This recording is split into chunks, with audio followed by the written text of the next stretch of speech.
A man arrived at a luxury car dealership on a bicycle, and no one wanted to help him. The next day, everyone was shocked to see the sun beat down hard that afternoon, like it wanted to melt the asphalt. The avenue was packed with fancy cars, the kind that growl when they pass and turn heads. In the middle of it all, the luxury car dealership shone like a beacon. Glass, walls, white lights, and cars that looked straight out of a movie. Inside, the air conditioning hummed, and the smell of expensive leather filled the space.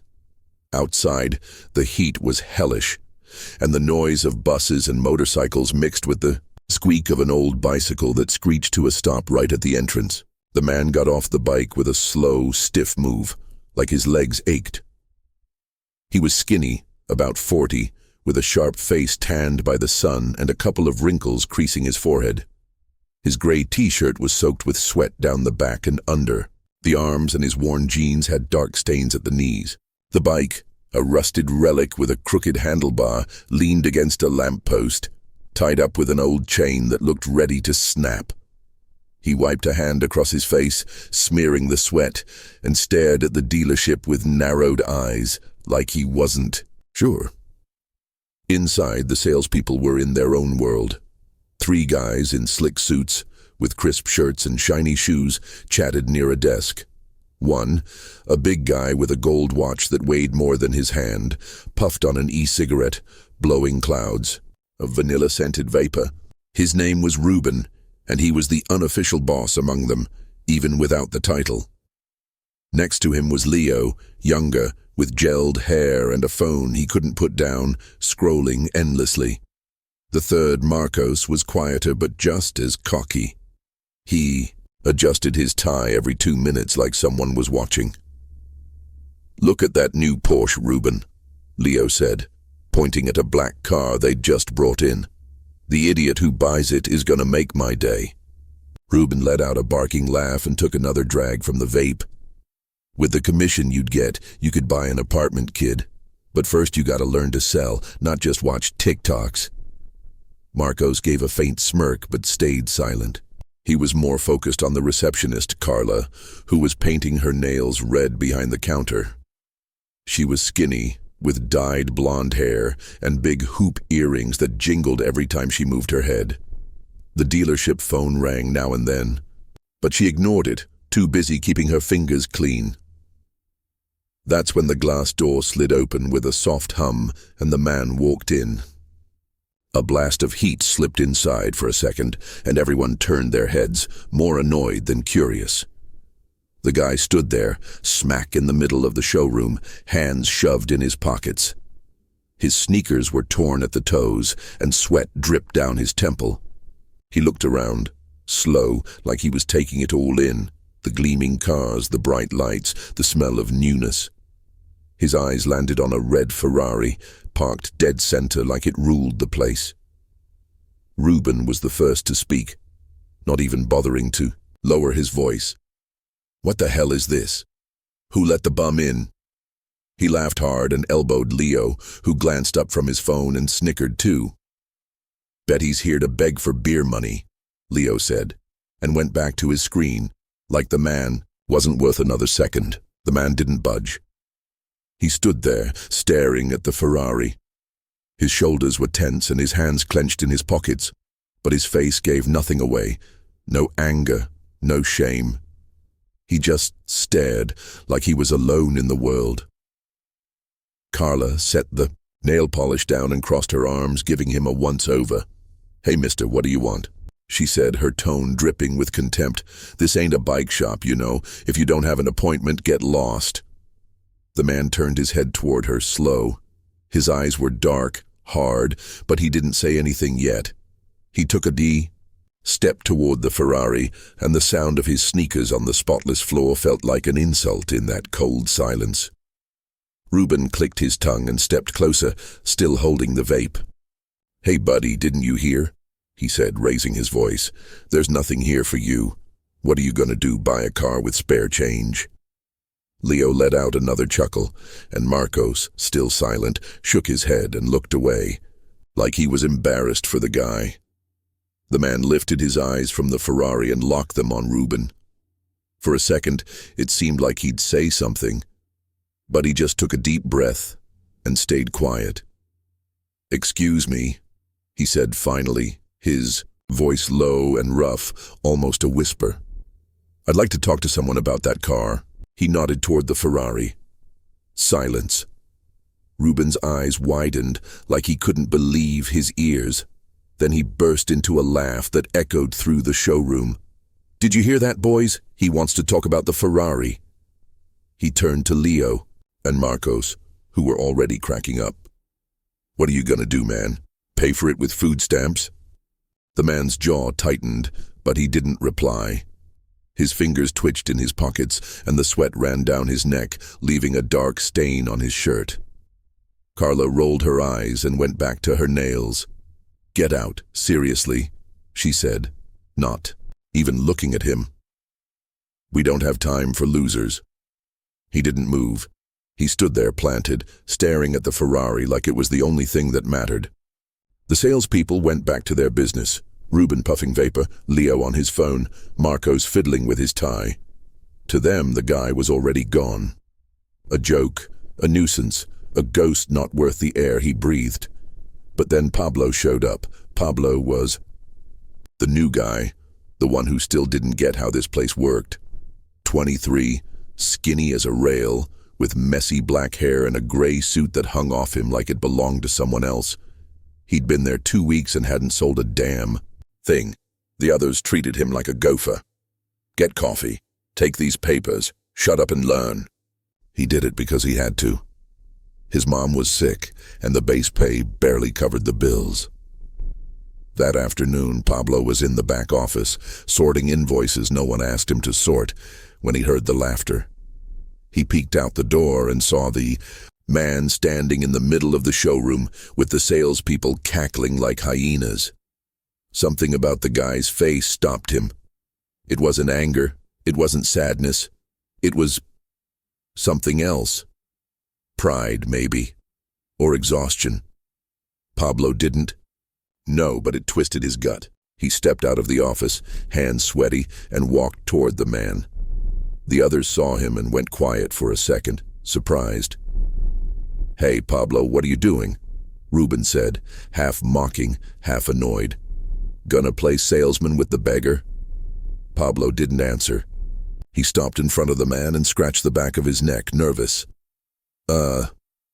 Hey," he said, his voice coming out higher than he meant. "You really interested in the Ferrari?" The man looked at him, hard, like he was sizing him up. His eyes were tough, but there was something behind them Pablo couldn't place.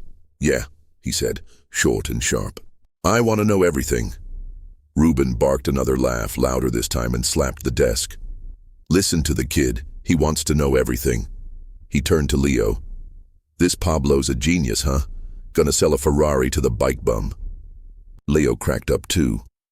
"Maybe he'll slap a basket on it and deliver pizzas," he said, and they doubled over, laughing. Pablo felt his face burn. He wanted to turn around and bolt back to the office, hide in the papers, and forget the whole thing. But the man didn't move, didn't laugh, didn't flinch. He just looked at Pablo like the others didn't exist. "Come here," Pablo said, almost a whisper. "Sit over here, I'll tell you." The man nodded, slow, and followed him to a small table in the corner of the showroom. The salespeople watched like it was a comedy show, but they went back to their stuff. Carla clicked her tongue and muttered something about wasting time, but no one paid her any mind. Pablo pulled out a Ferrari brochure and set it on the table. His hands shook a little, and his voice came out choppy. This is the 488 GTB model. It's got a V8 engine, 670 horsepower. Goes from 0 to 60 in 3 seconds. It's a beast." The man listened, silent, eyes locked on the paper. He didn't nod, didn't smile, didn't say a word. Just stared. Pablo kept talking, nervous, filling the quiet with facts he'd read 1,000 times but never used on a real customer. "It's worth, About 300 grand, give or take. Depends on the extras. But you can finance it if you want. I mean, if you're interested. The man looked up and met his eyes again. How much down? He asked, his voice steadier this time, like he'd been waiting to drop that. Pablo swallowed hard. He didn't know if the guy was serious or messing with him, but he answered anyway. About 30 grand, I think, to start. Then you figure out the rest. The man gave a slight nod, barely noticeable, and went quiet again. Pablo felt a cold sweat creep down his back. The others were still laughing in the background, and he could hear the jabs. Poor Pablo. What a moron. Look at him run. He wanted to get up and leave, but something kept him glued to the chair. The man's stare, maybe. Or the knot in his gut that wouldn't quit. Anything else you want to know? Pablo asked, almost begging for a no. The man scratched the patchy stubble on his chin and nodded. How long's it take to get here if I order it today? Pablo blinked, caught off guard. A few weeks, I think. Depends if it's in stock. I can check if you want. Do it, the man said, leaning back a little in the chair like he was finally comfortable. Pablo stood, still shaky, and went to Carla's desk. She glared at him like he'd ruined her day. What do you want now, kid? She said, not putting down the polish. I need you to check if there's a red Ferrari 488 in stock, Pablo said, quiet, like he didn't want the others to hear. Carla rolled her eyes and let out a long, dramatic sigh. For real? For that filthy guy? She jerked her head toward the man. Don't waste my time, Pablo. Please, he pressed, his voice weaker than he wanted. Carla clicked her tongue again and typed something into the computer, more out of spite than anything else. After a minute, she said, There's one in the Buenos Aires warehouse. 10 days if someone pays for it. Which won't happen, so I don't know why you're bothering. Thanks, Pablo mumbled and shuffled back to the table. The man was still there, hands crossed over his stomach, staring at the brochure like it was an old newspaper. Pablo sat down and cleared his throat. There's one available, 10 days or so. Good, the man said, and for the first time, he smiled. Just a tiny twitch that didn't reach his eyes. Thanks, kid. Pablo nodded, awkward. He didn't know what to do now. The guy didn't seem in a rush, but he didn't seem like a joke either. There was something about him, something that didn't fit with the rusty bike and the torn shirt. Ruben walked over then, vape still steaming in his hand. Hey, Pablo, quit playing salesman, he said, clapping him hard on the shoulder. This pal's had his fun. Right, bike boy? He grinned at the man, a rotten grin. Tired of dreaming yet? The man looked up, slow and locked eyes with Ruben. He didn't say a word, but his eyes narrowed, and for a second it looked like he might lunge at him. He didn't, though. He just stood, calm, and shoved his hands back in his pockets. See you, he said, his voice low, almost a growl. He turned and walked to the door, same slow pace he'd come in with. The salespeople watched him go, and Ruben shouted after him, Bye, champ, say hi to the bike for me. The door closed with a hum, and the man vanished into the heat of the avenue. Inside, everything went back to normal. Leo on his phone, Marcos with his tie, Carla with her nails. Pablo stayed at the table, brochure crumpled in his hand, staring at the spot where the guy had been. Something didn't add up, but he couldn't figure out what. That night, the dealership was empty. It was 9, and Pablo had stayed to close up because Ruben had said, You're the new guy, it's your job. Outside, a drizzle started, and the sound of rain on the glass filled the quiet. Pablo was picking up papers from the table when he spotted something on the floor near the chair where the man had sat. A small folded paper damp with sweat. He picked it up and opened it. Inside, scrawled in messy handwriting, was a phone. Number and 2 words, Red Ferrari. Nothing else. Pablo frowned and stared at it for a long time, like it might explain itself. The knot in his stomach came back, stronger now. He didn't know who the guy was or why he'd left it, but something told him it wasn't a game. Something told him the man would be back. The next morning dawned grey, with a heavy sky that looked ready to burst. The avenue was quieter than the day before, with fewer fancy cars and more buses coughing black smoke. The luxury car dealership still gleamed, unfazed by the weather. White lights bounced off the glass walls, and the cars inside waited silently. Inside, the air conditioning hummed as always, and the smell of expensive leather mixed with the stale coffee someone had left in a plastic cup. Pablo showed up early, like he did every day since starting there. He'd barely slept, tossing and turning with that crumpled paper stuck in his head. The phone number and those 2 words, Red Ferrari, scribbled in a shaky hand. He'd stuffed it in his jacket pocket, though he didn't know why. Something about the bike guy kept nagging at him, spinning around like a puzzle he couldn't solve. He ran a hand through his messy black hair and walked into the dealership. His oversized gray suit wrinkled, still too big for his skinny frame. The others were already there. Ruben, the fat guy with the gold watch, leaned against a desk, vaping like a chimney. The vanilla-scented smoke drifted around him as he talked to Leo, the gelled-up kid who wouldn't drop his phone even to breathe. Marcos, the quiet one, hung back, wiping an invisible spot on a black Porsche with a white cloth. Carla, at the front desk, tapped away at the computer, but from the sound of the keys, it was more a game than work. "Hey, Ruben, you see yesterday?" Leo said, eyes glued to his phone. "The kid here playing salesman with that filthy guy. I died laughing." Ruben let out a harsh laugh and took another drag. "A real genius, that Pablo," he said, his tone dripping venom. "Bet he thinks he's going to sell a Ferrari to the first bum who walks in. We should put him in a circus." Pablo heard them from the entrance but didn't say a word. He bit his lip and headed straight to the back office, where he hung his jacket on a chair.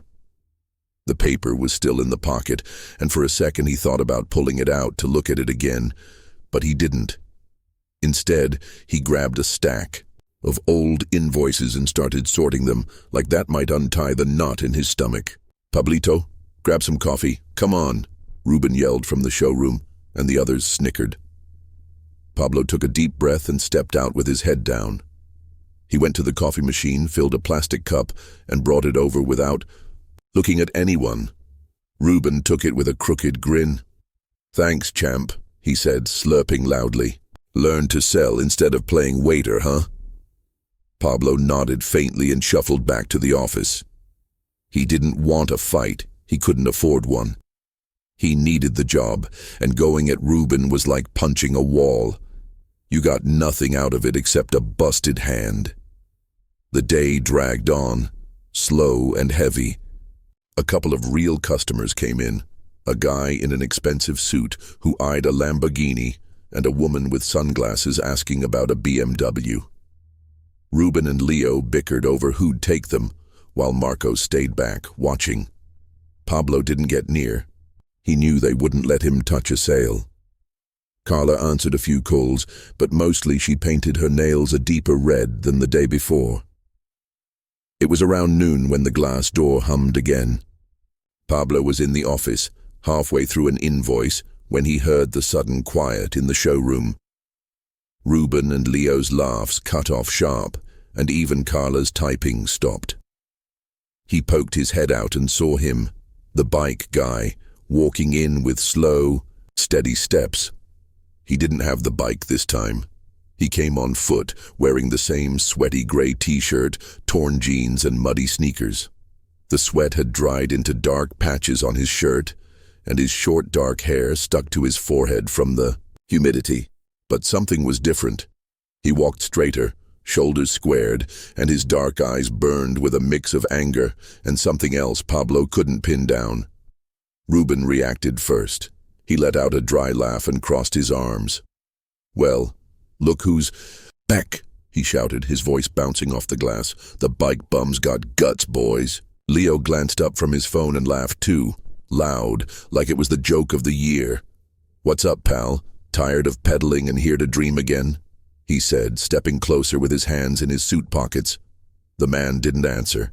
He kept walking straight toward the red Ferrari still parked in the middle of the showroom. His steps were heavy, and the mud on his sneakers left tiny smudges on the pristine floor. Carla clicked her tongue and stood up from the desk. "Hey, you again?" she said, her voice sharp as a blade. "I told you yesterday to get lost. This isn't a circus." The man stopped in front of the Ferrari and stared at it, silent. His hands were in his pockets, fingers twitching like he was gripping something. Reuben stepped closer, vape still steaming in his hand. "Hey man, you deaf?" he said, his tone shifting from mockery to pure irritation. "There's nothing here for you. Go beg somewhere else." The man turned his head, slow, and locked eyes with Reuben. They were dark, hard, like twin pits. He didn't say a word, but his jaw clenched, and for a second it looked like he'd smash Reuben's face in. Reuben flinched back, startled, but recovered fast. "What are you staring at, filthy?" he snapped, puffing up his chest. "Want me to kick you out myself?" Leo laughed again, but it sounded shaky. Marcos, still silent, stepped closer, arms crossed, watching like it was a slow-motion crash. Carla sat back down, muttering something about crazies, and went back to her nails. Pablo bolted out of the office then, heart pounding. He didn't know why, but he felt like he had to do something. The guy was there, standing his ground, surrounded by jeers, and Pablo was the only one who'd treated him like a person the day before. He hurried over, nearly tripping on a chair, and planted himself between the man and Reuben. "Hey, stop it," he said, looking at Reuben. "Leave him alone." Reuben stared at him like he'd been spat on. "What did you say, punk?" he barked, stepping toward him. "You his lawyer now?" "No, Pablo faltered, face burning, just saying, "Let him be." The man turned his head and looked at Pablo. For the first time his eyes softened a bit, but he stayed quiet. Reuben laughed again, harder, and clapped Pablo on the shoulder so rough he almost fell. "You're a riot, kid," he said, sarcasm oozing. "Go on, help him out then. See if you can sell a Ferrari to the trash man." The others chuckled, but Pablo didn't budge. He looked at the man and swallowed hard. "You serious about the car?" he asked, low, like he didn't want anyone else to hear. The man stared at him, long and hard, like he was making up his mind. Then he nodded, slow. "If you treat me like a person, yeah," he said, his voice rough, heavy with something Pablo couldn't grasp. Reuben overheard and lost it. He stepped forward, vape shaking in his hand, and got right up in the man's face. "Quit screwing around, you broke ass," he yelled, the shout ringing through the showroom. "You think this is a charity? Get the hell out before I drag you out." The man didn't flinch. He stood there, eyes burning into Reuben, anger rising up his neck like a fire. The others went quiet, watching. Even Leo put down his phone and stepped closer, mouth half open. Marcos edged nearer, curious. Carla looked up, nail polish brush in the air, and muttered, "What a damn mess." Pablo threw his hands up, desperate. "Reuben, stop, it's not worth—" he started but didn't finish. The man reached into the back pocket of his jeans, slow, like he had all the time in the world. He pulled out something small, black, shiny, and handed it to Pablo without a word. It was a card, one of those with no name or numbers on the front, just a silver logo that screamed money.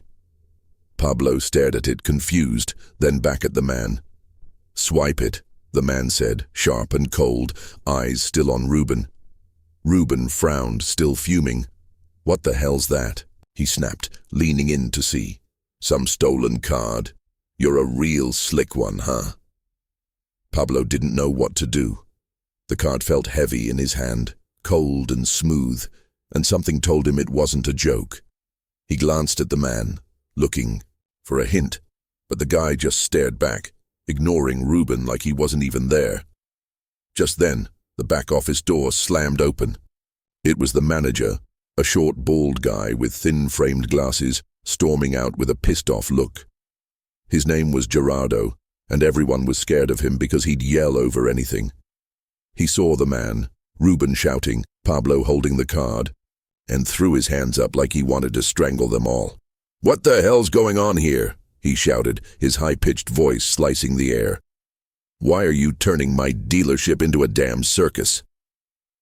Ruben pointed at the man with the vape. "This bum's back to waste our time, boss," he said, still furious. "And the kid's playing along. Look, he's even got some fake card." Gerardo marched over, eyes narrowed, and snatched the card from Pablo's hand. He looked at it for a second, brow furrowed, then stormed to Carla's desk. "Bring the, reader now," he barked, and she scrambled to grab it. No complaints this time. The man stood there, silent, watching like he didn't care. Ruben kept muttering insults, Leo gaped with his mouth open, and Marcos edged closer, intrigued. Pablo's heart was hammering, but he couldn't move. Gerardo swiped the card through the reader, and it beeped. The screen lit up, and the manager's face went pale like someone had drained the blood out of him. He stared at the card, then at the man, then back at the screen. "What's up, boss?" Ruben asked, still angry but with a nervous edge now. Gerardo didn't answer. He wiped the sweat off his forehead with his sleeve and looked at the man like he was seeing a ghost. The silence in the dealership was thick, like the air had turned solid all at once. The black card still sat in Gerardo's trembling hand, and the reader's green light blinked faintly, catching no one's eye. Outside, the gray sky had cracked open, and a thin rain tapped against the glass, a soft sound that clashed with the tension inside. The red Ferrari gleamed under the lights, oblivious to everything, while the salespeople traded looks like someone had just pulled the plug on. "A party." Gerardo wiped the sweat off his forehead again, leaving a damp streak on his sleeve. He glanced at the man, still standing by the Ferrari with his hands in his pockets, and cleared his throat loud, like he was trying to break the ice. Sir, please come in," he said, his voice squeaky and nervous. "Have a seat here, I'll get you a coffee, whatever you want." He pointed at a black leather chair near Carla's desk, but the man didn't budge. He didn't even turn his head. His dark eyes stayed fixed on the Ferrari, and his jaw tightened with every breath. Pablo, still standing a yard away, felt the knot in his stomach twist harder. He didn't know what was happening, but something in the man's face, that mix of anger and weariness, kept him rooted to the spot. Ruben broke the quiet with a forced chuckle. He stepped forward, vape still in hand, and let out a cloud of vanilla vapor that floated up to the ceiling. "What's going on, boss?" he said, glancing at Gerardo. "This card thing for real? 'Cause if this guy's got money, He didn't finish. The man turned his head, slow, and stared at him. It was a cold, cutting look that shut Ruben up fast. Leo, the phone kid, edged closer, eyes wide, and Marcos, the quiet one, leaned against the black Porsche, watching like it was a train wreck unfolding. Carla put down her typing and crossed her arms, eyebrow raised. "What?" she said, her tone all irritation. "Now the bike bum's a millionaire. I want to die." Gerardo waved his hands, desperate to calm things down. "Hold on, Carla, hold on," he said, and stepped toward the man with a shaky smile that looked painful. "Sir, sorry about all this, huh? Sometimes the guys get too full of themselves, but we'll take care of you right here.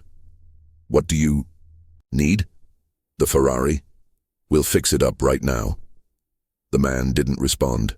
He stood there, shoulders stiff, hands buried in his torn jeans. The sweat had dried into dark patches on his gray t-shirt, and his muddy sneakers left faint smudges on the floor. But there was something about him, something that didn't match the beat-up clothes or the rusty bike from yesterday. It was the way he stood, like he owned the whole damn dealership instead of the other way around. Pablo took a small step toward Him, still red-faced with nerves. "You want me to grab the paperwork for the car?" he asked, quiet, almost a whisper. "I can go get it if you want." The man looked at him, and for a second his eyes softened, like he saw something in Pablo the others didn't. But he didn't say anything yet. Instead, he took a deep breath and turned to Gerardo, who was still sweating like a pig. "I'm not sitting down," he said, his voice low, rough, heavy with something deep. "And I don't want coffee. I want you to listen." Gerardo blinked, thrown off. Of course, whatever you say," he said, fumbling with his glasses. "What do you need?" The man stepped forward, slow, and the sound of his sneakers on the pristine floor rang out like a dare. He looked at Gerardo, then Ruben, then Leo and Marcos, and finally Carla. His eyes lingered on each one, sizing them up, weighing them, and none of them held his gaze for more than a heartbeat. Even Ruben, the loudmouth, looked down and took a shaky puff from his vape. "I've got money," the man said, plain and sharp. "More than you'll ever see in your lives. But I don't roll up in a fancy car, I don't wear a suit, I don't flash a gold watch." He shot a glance at Ruben with that last bit, and the big guy flushed. "I ride a bike, dress like this, 'cause I'm sick of ass-kissers.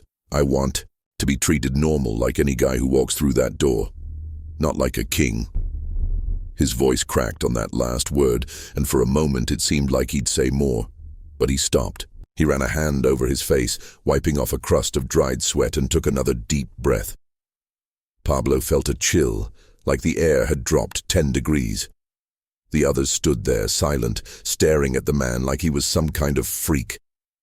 Ruben cleared, his throat awkward, and stepped up again. "Hey man, if what you're saying's true, He started, forcing a smile that didn't reach his eyes. "I mean, yesterday was a mix-up, you know? We're all good vibes here. You want the Ferrari, I'll sell it to you myself, huh?" The man cut him off with a look that could have shattered glass. "You spat on me yesterday," he said, his voice low and sharp, like a blade sliding in slow. "Called me filthy, a bum, trash. Don't play nice now, 'cause I don't buy it for a second." Ruben opened his mouth, but nothing came out. He stepped back, face red as a beet, and the vape cloud wobbled in the air. Leo let out a nervous giggle, but clammed up when the man turned his head toward him. "And you," he said, nodding at him quick. "You laughed like it was a joke. Still funny now." Leo swallowed hard and shook his head fast, like a kid caught stealing candy. No, not at all," he mumbled, shoving his hands back in his suit pockets. Marcos didn't say a word, but he stepped away from the Porsche, like he wanted to vanish. Carla clicked her tongue and muttered something about "what a drama," but didn't look up from her desk. Gerardo, still holding the card, stepped forward, hands clasped like he was praying. "Sir, please don't get upset," he said, his voice quivering. "We'll treat you right here, I swear. What happened yesterday? A mistake, that's all. We're professionals." The man looked at him, and for the first time he smiled. But it wasn't a happy smile. It was a small, bitter twist that creased the corners of his mouth. "Professionals?" he said, sarcasm dripping. "Yesterday you kicked me out like a dog, yelled at me, humiliated me, treated me like I was nothing. And now that you know I've got cash, what? I'm a sir? You're offering coffee?" Gerardo went paler, if that was even possible, and started stammering. No, it's just, we didn't know," he said. But the man cut him off again. "You didn't know 'cause you didn't want to know," he said, stepping closer to the Ferrari. "I've been doing this for years, walking into places like this, dressed like this, riding a bike, to see how people treat me. And it's always the same. If I don't look rich, I don't exist." He went quiet for a second, staring at the car like he was seeing something far off. Pablo felt the knot in his throat swell, and his hands were so sweaty he hid them behind his back. There was something in the man's voice, something broken, that hit hard. "My brother," the man started, and his voice cracked again. Took a deep breath, like it hurt to go on, but he did. My brother died 10 years ago. He was a simple guy, a worker like I used to be. But when I started making money, people changed. Everyone wanted something from me, everyone kissed my ass, and he got mixed up with folks who only saw cash. They used him, squeezed him dry, left him in the dirt, and I couldn't do a damn thing. He swiped a hand across his eyes, quick, like he didn't want anyone to notice. But Pablo saw it, a tiny glint of wet that vanished in a blink. The silence in the showroom was so thick you could have cut it with a knife. Even the rain outside sounded louder. Since then, I test everyone, the man said, his voice steady again, hard. I come in like a nobody, 'cause I want to see who treats me like a person and who stomps on me like garbage. And you lot, you're some of the worst I've seen. Reuben tried to speak again, face still flushed. Hey man, don't take it like that, he said, raising his hands like he was giving up. It was a joke, nothing serious. We'll treat you top-notch now, I swear. The man looked at him, and that bitter twist came back to his face. Top-notch, he said, letting out a short, dry laugh. Yesterday you spat in my face, fat man. Don't feed me stories now. Reuben froze, vape trembling in his hand. Leo mumbled something too low to catch, and Marcos dropped his eyes to the floor, like the mud on the man's sneakers was the most fascinating thing around. Gerardo stepped up, hands still together like he was begging. Sir, please, let us make this right, he said, voice shaking. The Ferrari's yours, whatever you want. No, the man said, raising a hand to stop him. I don't want anything from you or them. He pointed at Reuben, Leo, Marcos, Carla, one by one, his finger steady as a rock. You showed me who you are, and I don't like it. Gerardo's mouth opened, but nothing came out. The man turned his head and looked at Pablo, still standing there, face red and hands sweaty. Their eyes met, and for a moment the whole showroom faded away. It was just him and Pablo, like the others didn't matter. You, the man said, his voice softer, almost warm. You talked to me yesterday, treated me like a man, not a punchline. You didn't know a thing about me, but you listened. Pablo swallowed, and the knot in his throat got so big he could barely talk. I don't know, he stammered, trailing off. I wanted to help, that's all. The man nodded, slow, and for the first time he smiled for real, small, tired, but real. That's what counts, he said. That's why the car's yours to sell. He nodded at Pablo quick, then looked at the others. These clowns don't get a dime. The showroom imploded into silence. Reuben dropped his vape, and it clattered on the floor with a sharp smack. Leo let out a low, "What the hell?" and Marcos grabbed his head with both hands. Carla looked up, jaw dropped, and Gerardo wobbled, like he'd been punched in the gut. What? Gerardo squeaked, almost a yell. What do you mean, sir? We can... No, the man said sharp. It's done. The kid gets the sale. You handle the paperwork, and if you don't like it, I'll take my business somewhere else. He shoved his hands back in his pockets and stood there, staring at Pablo like he was waiting for something. Pablo didn't know what to say. His heart was pounding so hard he could feel it in his ears, and his legs shook like jelly. The others stared at him, some pissed, some jealous, but nobody spoke. The blow had landed and there was no going back. 3 days had passed since the man drove off in the red Ferrari, leaving behind a silence that still echoed in the dealership. The cold wind kept blowing outside, and the avenue was livelier than ever. Buses, motorcycles, kids shouting on the corners, but inside the place felt dead. The white lights stayed on. The cars gleamed as always, but the air was thick with something that wouldn't fade. Shame, anger, emptiness. Word had spread through the neighborhood like wildfire. The stuck-up jerks at the dealership kicked out a millionaire and got played like fools. People laughed about it at the vegetable stand, the corner bar, the WhatsApp groups. and the salespeople knew it. Pablo sat at the same corner table, the man's note still tucked in his jacket pocket. He hadn't taken it out since that day, but he could feel it there, a small weight that wouldn't let him rest. The commission, a pile of cash he'd never dreamed of, had hit his account. Over 100 grand, enough to clear his mom's debts, fix the house, breathe for the first time in years. But he wasn't happy. He felt off, like he'd won something he didn't earn. He stared at the crumpled Ferrari brochure and wondered what the hell had happened. Ruben hadn't come back since he'd locked himself in the bathroom to cry. That afternoon, after the neighborhood kid dropped the bombshell, he'd grabbed his jacket, muttered, "I'm out of here," and stormed out with a red face and wet eyes.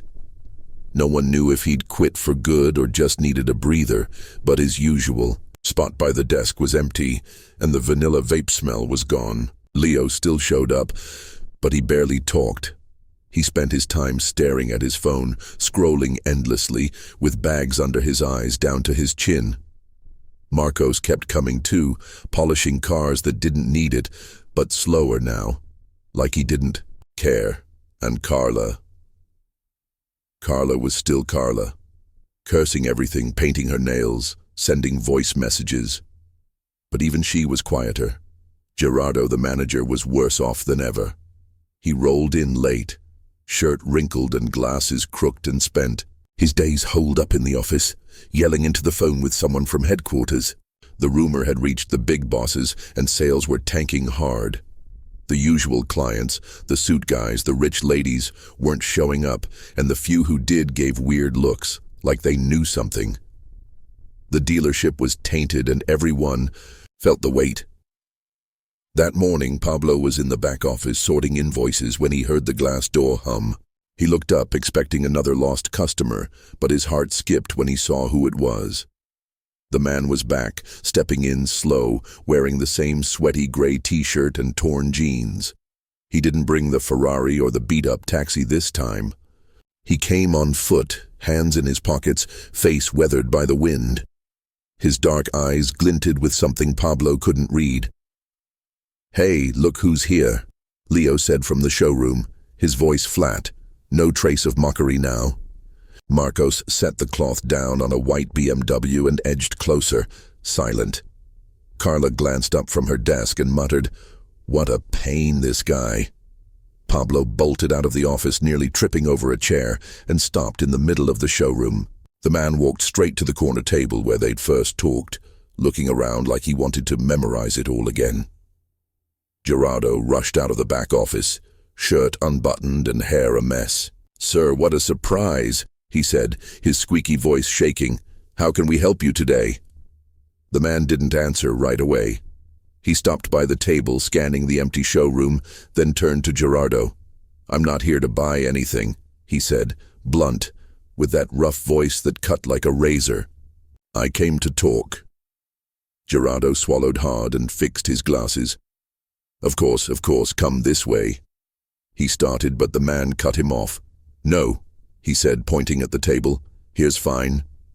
He walked over and sat in the same chair from that first day, hands crossed over his stomach. Pablo followed, slow, and sat across from him, heart pounding. The others watched, stuck between coming closer and running off. Gerardo stepped up, jittery. "What's wrong, sir?" he asked, voice pitching higher. "Something with the car. We'll fix it right now." The man shook his head, slow. "The car's perfect," he said, glancing at Pablo for a second before going on. "I didn't come for that. I came so you'd understand something." Leo edged closer, phone dangling in his hand.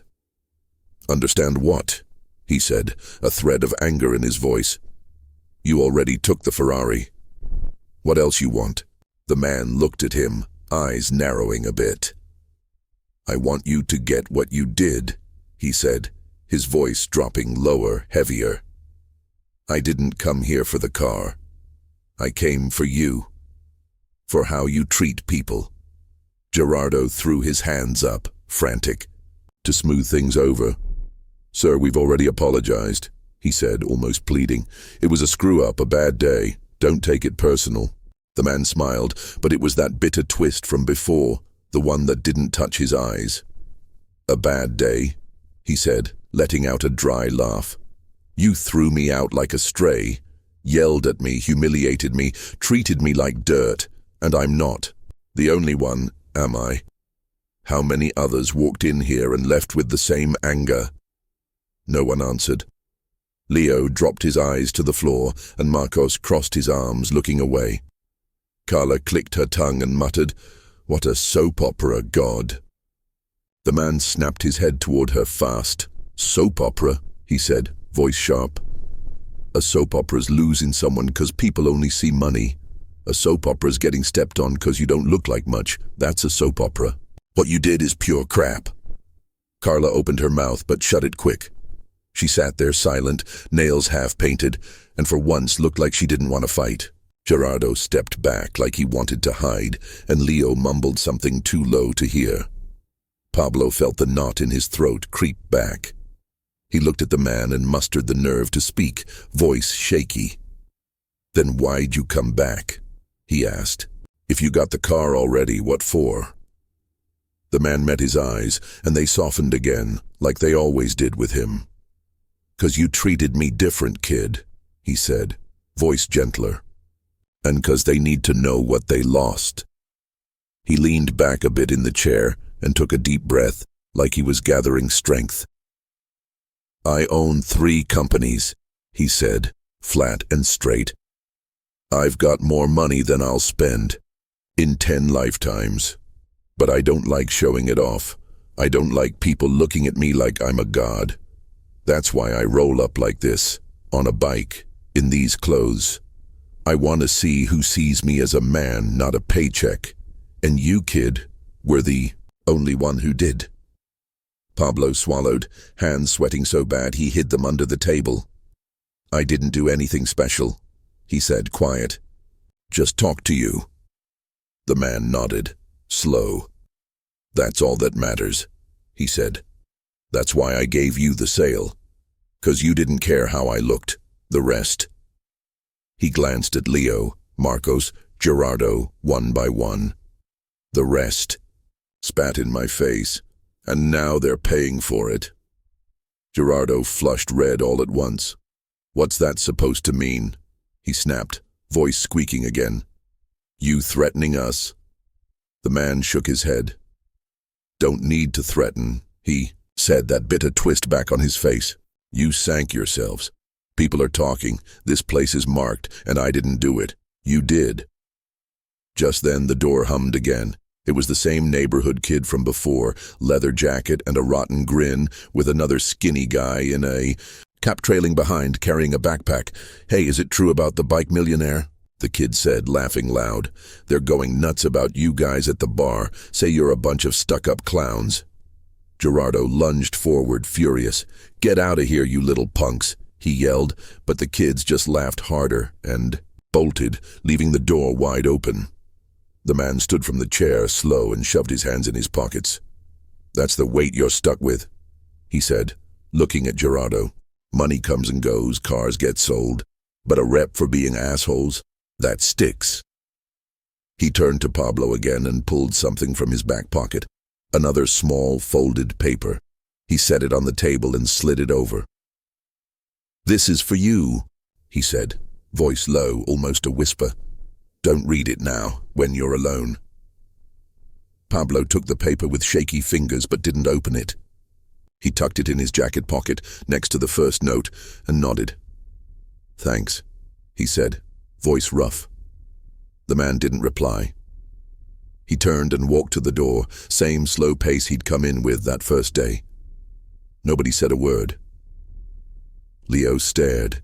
At his cracked phone, Marcos leaned against the BMW, and Gerardo slumped into a chair, head in his hands. Carla started another voice message, but this time she didn't curse, just sighed. When the man stepped outside, the wind hit his face, and for a second he stood on the sidewalk, staring at the avenue. Then he melted into the crowd, like he'd never been there. That night, Pablo got home late. His mom was asleep on the couch, TV blaring some soap opera. He sat in the kitchen, jacket still on, and pulled the 2 papers from his pocket. The first he knew by heart. "You're the only one who saw me as a man, not money. Thanks, kid." He opened the second, and the shaky handwriting hit him like a punch. "Keep being you. Money's nothing if you forget who you are. Juan." Pablo set the papers on the table and covered his face with his hands. He didn't cry, but something broke inside, something he couldn't name. Outside, the neighborhood kept talking, laughing at the dealership's stuck-up clowns. Inside, he knew Juan had given him more than a commission. He'd given him a mirror.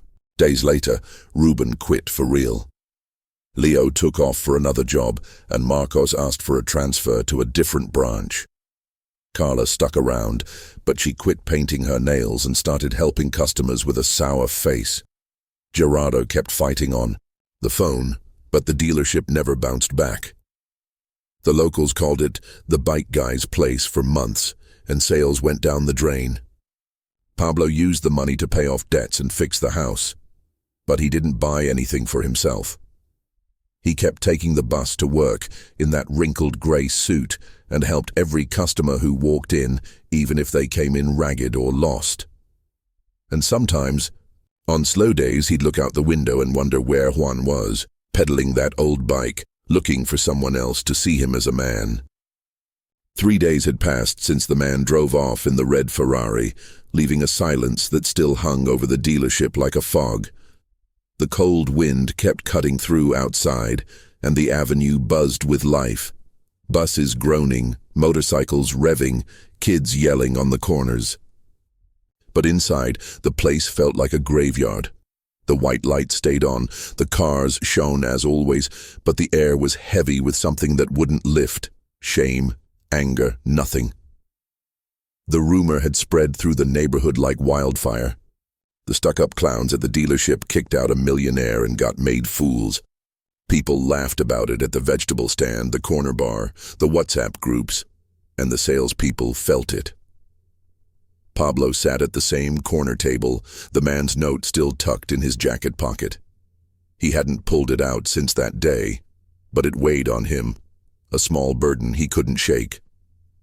The commission, a chunk of cash he'd never imagined, had hit his account, over $100 grand, enough to pay off his mom's debts, fix the house, breathe for once.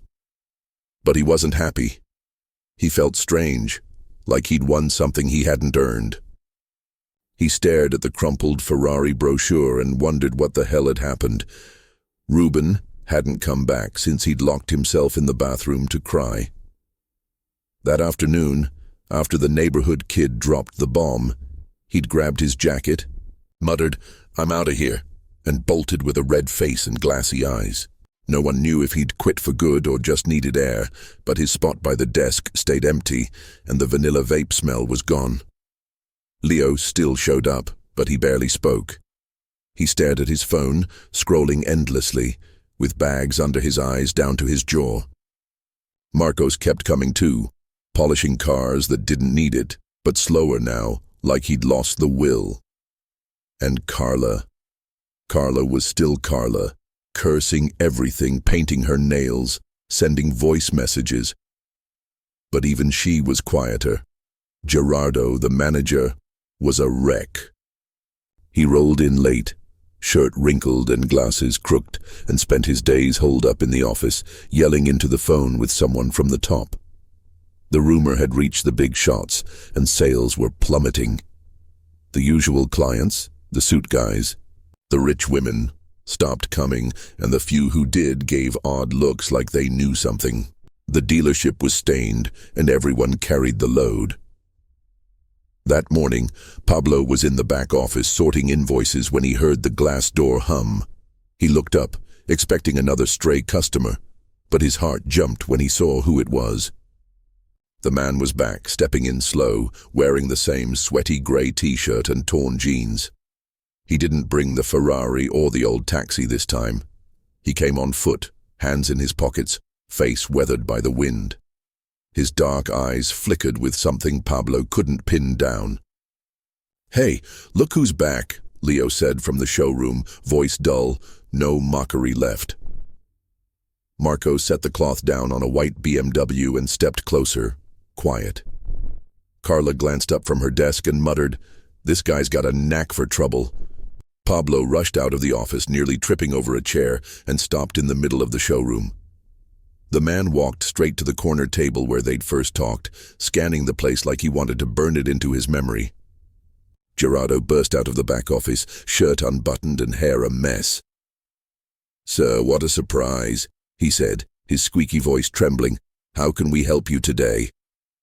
The man didn't answer right off. He stopped by the table, taking in the empty showroom, then turned to Gerardo. "I'm not here to buy anything," he said, blunt, with that rough voice that sliced like a blade. "I came to talk." Gerardo swallowed hard and adjusted his glasses. Of course. Step this way," he started, but the man cut him off. "No," he said, pointing at the table. "Here's good." He walked over and sat in the same chair from that first day, hands crossed over his stomach. Pablo followed, slow, and sat across from him, heart thumping. The others watched, caught between stepping up and bolting. Gerardo edged forward, twitchy. "What's up, sir?" he asked, voice pitching higher. "Something with the car? We'll fix it right now." The man shook his head, slow. "The car's fine," he said, glancing at Pablo for a second before continuing. "I didn't come for that. I came so you'd understand something."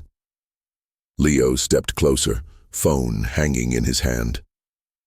"Understand what?" he said, a hint of anger in his tone. "You already took the Ferrari. What else you want?" The man looked at him, eyes narrowing slightly. "I want you to get what you did," he said, voice dropping lower, heavier. "I didn't come here for the car. I came for you, for how you treat people." Gerardo threw his hands up, desperate to smooth things over. "Sir, we've already said sorry," he said, almost begging. "It was a screw-up, a bad day. Don't take it personal." The man smiled, but it was that bitter twist from before, the one that didn't reach his eyes. "A bad day," he said, letting out a dry laugh. "You kicked me out like a stray, yelled at me, humiliated me, treated me like I was nothing. And I'm not the only one, right? How many others walked in here and left with the same rage?" Nobody answered. Leo dropped his eyes to the floor, and Marcos crossed his arms, looking away. Carla clicked her tongue and muttered, "What a damn drama." The man snapped his head. Toward her, quick. "Drama," he said, voice sharp. "Drama's losing someone because people only see cash. Drama's getting stomped on because you don't look like much. That's drama. What you did is straight up garbage." Carla opened her mouth but shut it fast. She sat there, quiet, nails half painted, and for once didn't push back. Gerardo stepped back, like he wanted to disappear, and Leo mumbled something, too low to catch. Pablo felt the knot in his throat swell again. He looked at the man and found the guts to speak, voice shaky. "Then why'd you come back?" he asked. "If you're done here, what for?" The man met his eyes, and they softened, like they always did with him. "'Cause you treated me different, kid," he said, voice softer. "And 'cause they need to know what they threw away." He leaned back a bit in the chair and took a deep breath, like he was gearing up. "I own 3 companies," he said, flat and straight. "I've got more money than I'll spend in 10 lifetimes. But I don't like flashing it. I don't like people looking at me like I'm some god. That's why I show up like this, on a bike, in these clothes. I want to see who sees me as a man, not a check. And you, kid, were the only one who did." Pablo swallowed, hands sweating so bad he hid them under the table. "I didn't do anything big," he said, low. "Just talk to you." The man nodded, slow. "That's all that matters," he said. "That's why I gave you the sale, 'cause you didn't care how I looked. The rest, He glanced at Leo, Marcos, Gerardo, one by one. The rest spat in my face, and now they're paying. Gerardo turned red in a flash. What's that mean? He snapped, voice squeaking again. You threatening us? The man shook his head. Don't need to threaten, he said, that bitter twist back on his face. You sank yourselves. People are talking. This place is marked, and I didn't do it. You did. Right then, the door hummed again. It was the same neighborhood kid from before, leather jacket and a nasty grin, with another skinny guy in a cap trailing behind, lugging a backpack. Hey, is it true about the bike millionaire? The kid said, laughing loud. They're going crazy about you at the bar, say you're a bunch of stuck-up idiots. Gerardo lunged forward, furious.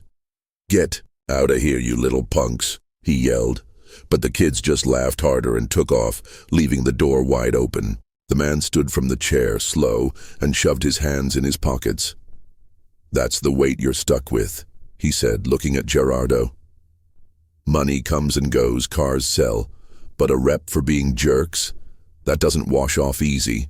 He turned to Pablo again and pulled something from his back pocket, another small folded paper. He set it on the table and slid it over. This is for you, he said, voice low, almost a whisper. Don't read it now, when you're alone. Pablo took the paper with shaky fingers but didn't open it. He slipped it into his jacket pocket next to the first note and nodded. Thanks, he said, voice rough. The man didn't reply. He turned and walked to the door, same slow stride he'd come in with that first day. Nobody said a thing. Leo stared at his cracked phone.